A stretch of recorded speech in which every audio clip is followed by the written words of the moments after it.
bienvenue sur 3 points, c'est tout, le rendez-vous quotidien des lecteurs de 450.fm, le journal de la franc-maçonnerie sous tous ses angles.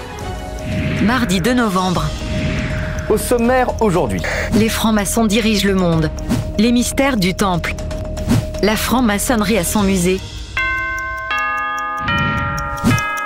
Quelle heure est-il ? Il est midi. Bonjour à tous, il est midi. Les francs-maçons. Plus ancienne et plus grande société secrète du monde. Qu'est-ce que c'est la franc-maçonnerie ? Oh bah ça c'est un petit peu de tout, hein, la franc-maçonnerie, un petit peu de sorcier là-dedans, je sais pas quoi. On dit que on ne peut pas constituer un gouvernement sans qu'il y ait au moins un ministre franc-maçon. Les francs-maçons dirigent le monde. Ça c'est une information qui est acquise pour tout le monde, on est bien d'accord. Et non, fake news. Ou pas d'ailleurs. France Culture s'est posé la question. Les francs-maçons, qui sont-ils ? Quels sont leurs réseaux ? Comment contrôlent-ils le pays ? Ce sont des titres qui s'affichent en grand plusieurs fois par an sur vos kiosques et dans la presse entière. Le podcast de France Culture vous apporte des éléments de réponse à toutes ces questions. Retrouvez le chemin de ce podcast en allant sur le site de 450.fm. La rédaction a décidé de mettre cette enquête en lumière et c'est gratuit. Le temple de Salomon n'aurait pas livré tous ses secrets. En effet, Robert Corniouk affirme avoir retrouvé le véritable emplacement du célèbre édifice à Jérusalem. Jean-Cyril Godefroy, directeur des éditions d'Hervy, a décidé de publier pour la première fois en France les étonnantes découvertes de l'archéologue controversé. D'après lui, les révélations de Robert Corniouk permettraient de rétablir la paix au Proche-Orient. Il nous explique pourquoi au micro de Jacques Carletto.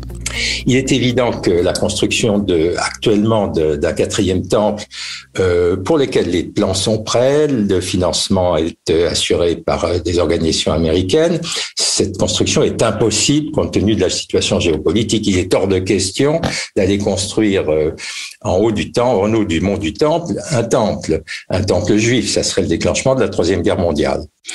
Par contre, si effectivement le temple, on peut montrer ce que je pense que Corniouk a fait, que le temple n'a jamais été en haut, mais était en bas, à environ 200 mètres au sud, dans l'ancienne ville de Jérusalem, ça résout pratiquement tous les problèmes. Pour les juifs orthodoxes, c'est une très bonne nouvelle dans la mesure où ce lieu de ruine n'a jamais été profané. Il n'y a plus d'obstacle à sa reconstruction. Donc, imaginez qu'on puisse reconstruire le temple ailleurs, ça règle tous les problèmes géopolitiques. C'est une avancée vers la paix extraordinaire. Si vous voulez en savoir plus sur les fameuses révélations d'Alain Corniouk, si vous voulez savoir où était réellement le temple de Salomon, rendez-vous sur le site de 450.fm et venez apprécier cette interview en intégralité.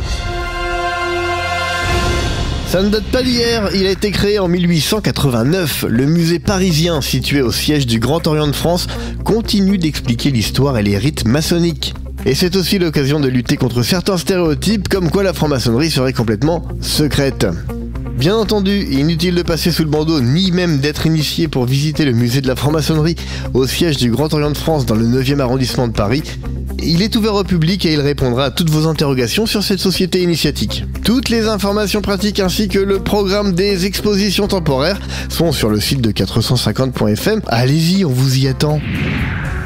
Merci encore une fois d'être de plus en plus nombreux à nous suivre chaque jour. Votre soutien, c'est important pour nous.